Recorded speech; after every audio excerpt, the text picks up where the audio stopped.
Sa naging update ni PB Team Nonoy tungkol sa kanyang pangatlong pabahay na pagkaloob ng isang napakabait na sponsor na si Tita Dens, ay kitang-kita na nga po na malapit na talagang matapos ang bahay na ito. Hindi pa man ito natatapos ay talagang kitang-kita na ang kagandahan ng bahay na ito. Talagang pinagplanuhan ito ng maayos nila PB Team Nonoy kasama ng kanyang mga kapatid na panday, kaya paniguradong magiging maganda talaga ang finished product nito. Isa itong semi-concrete na modernong bahay kubo at ang kulay nito ay akmang-akma lang din sa lugar kung saan nakatayo ang bahay na ito. Ang pangatlong pabahay ay ipagkakaloob ni PB Team Nonoy sa tulong ng napakabait na sponsor na si Tita Dens para sa mga batang naulila nang dahil sa hindi inaasahang trahedya. Na ipangako kasi ni PB Team Nonoy na papagawaan sila ng bahay at kahit na wala na ang kanilang mga magulang ay ipinagpatuloy pa rin ito ni PB Team Nonoy at ng sponsor para kahit papano ay mayroong matirhan na maayos na bahay ang mga bata. Ang nakikita po natin sa screen ay ang dating bahay ng mga bata kung saan nga po dito namin sila unang natagpuan ni PB Team Nonoy, at sa kasamaang palad nga po ang bahay na ito ay wala na ngayon dahil nga natamaan ito ng pagbagsak ng kahoy na siyang ikinasawi ng kanilang mga magulang. At dahil nga wala ng bahay ang mga bata ay wala na silang matiran, though pwede naman silang tumira sa bahay ng kanilang mga lola at mga tiyuhin at tiyahin, ngunit iba pa rin talaga pag mayroon silang sariling bahay. Kaya ngayon, unti-unti nang nabubuo ang pangarap nilang bahay sa tulong ni PB Team Nonoy at ng sponsor. Paniguradong magiging komportable sila sa bahay na ito, hindi na sila mababasa pa ng ulan, hindi na sila mangangamba pa na baka bigla silang matumbahan ng kahoy at maulit muli ang nangyari sa kanilang pamilya. Ngayon ay magkakaroon na sila ng maayos, maganda, matibay at komportable na bahay.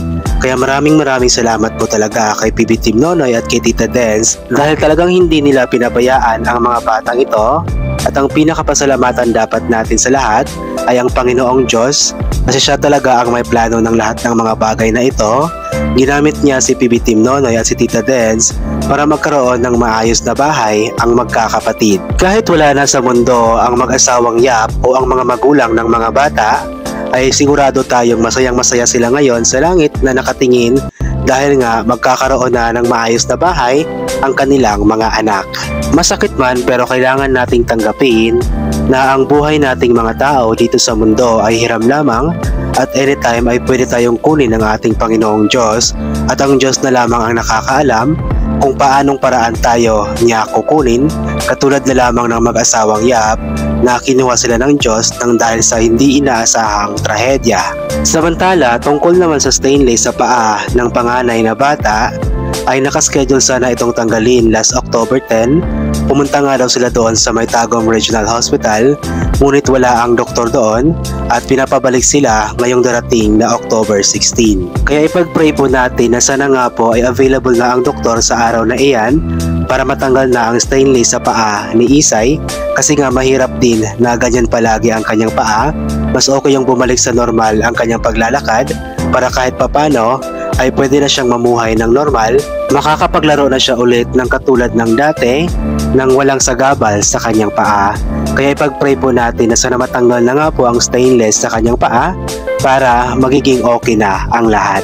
At bago lang po tayo magpapatuloy ay huwag po sana nating kalimutang suportahan palagi ang mga videos na ina-upload ng Pugong Biyahero Team, especially ni Sir Pugong Biyahero, PB Team Nonoy, Mang Eli, PB Team Peter Paul, Peking Bombay, Madam Yola at lahat ng PB Teams Luzon, Visayas at Mindanao.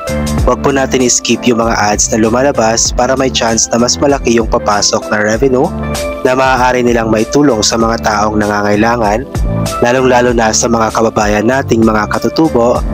At paki-share din po sana ng mga videos na ina-upload ng lahat ng PB Teams Luzon, Visayas at Mindanao para mas marami yung makakapanood ng mga charity vlogs na kanilang ginagawa.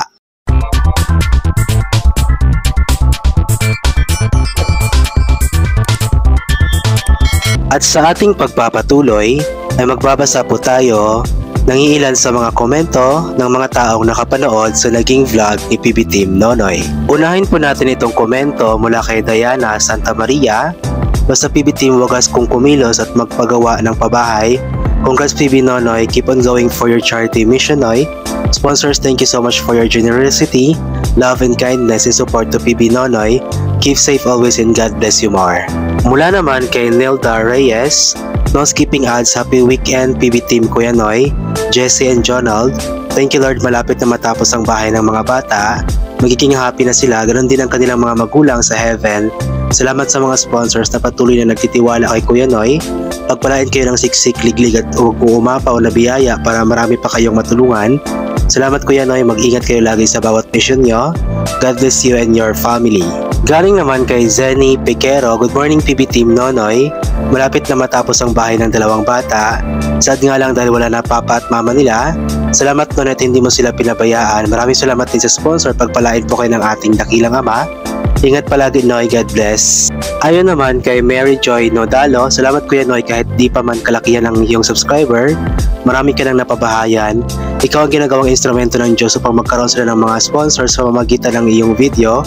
Maraming salamat din sa mga sponsors na tumulong kay Kuya Noy para maabutan ng tulong ang ating mga kababayan. Naway doble pang blessing ang bibigay ng Diyos sa mga sponsors at sa iyo. Sabi naman ni Carmen Beck, wow, sana all Kuya Noy magkabahay ng ganoon.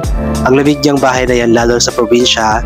Salamat Kuya Noy sa sponsor na may busilak na puso at tumutulong sa mga mahihirap na nangangailangan ng tulong. Mula naman kay Ninita Sakayan, galing mo naman Nonoy kahit nag-iisa ka. Dami mo na napabahayan. Congrats sa iyo PB Team Nonoy. At sa mga sponsors, congrats din sa pagkapatid na iwan ng kanilang mga magulang. Galing naman kay Evs Barbarosi, ang ganda ng pagkayari Kuya Noy, pulido at matibay. Pati yung design galing ng kuya mo, magpanday Kuya Noy. Napakamasayahan talaga ni Baby Girl kahit gano'n nangyari sa kanya. Kawawa, thank you sa sponsor nyo Kuya Noy. Pagpalain po ng Panginoon sa kanilang tulong. God bless, keep safe always sa inyo. Ayon naman kay Benelda Malayo, congratulations Kuya Noy sa mga panday sa mga sponsors. Lalo na sa mga bata, malapit na matapos ang kanilang bahay. Ang ganda at ang cute ng bahay, thanks be to God. Nagkaroon ng katuparan ang bahay na kanilang hinihintay. Mas lalong masaya sana kung buo silang pamilya. Pero nangyari na at walang may gusto sa mga nangyari.